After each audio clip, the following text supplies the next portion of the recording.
ప్రతి ఉదయం ఈ నేలలో ఒక కథ పుడుతోంది, కాని ఈరోజు ఏదో మారబోతోందిగా.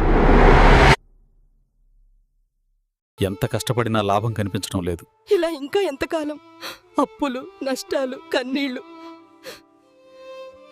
రసాయనాలు నీ పంటను కాదు, నీ భవిష్యత్తునే కాల్చేస్తున్నాయి. ప్రకృతిని నమ్ము, నేలే నీ సంపద అవుతుంది. ఇది చివరి ప్రయత్నం. గెలుస్తానా, ఓడిపోతానామా?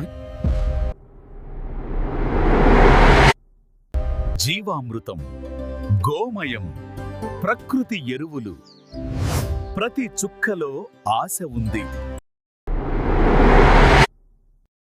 నీ పొలం ఇలా పచ్చగా ఎలా ఉంది?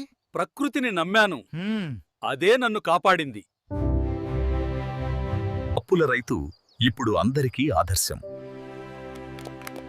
పంట మాత్రమే కాదు, గౌరవం కూడా సంపాదించాడు.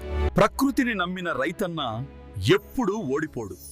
నేలే అతని బంగారం, పంటే అతని భవిష్యత్తు.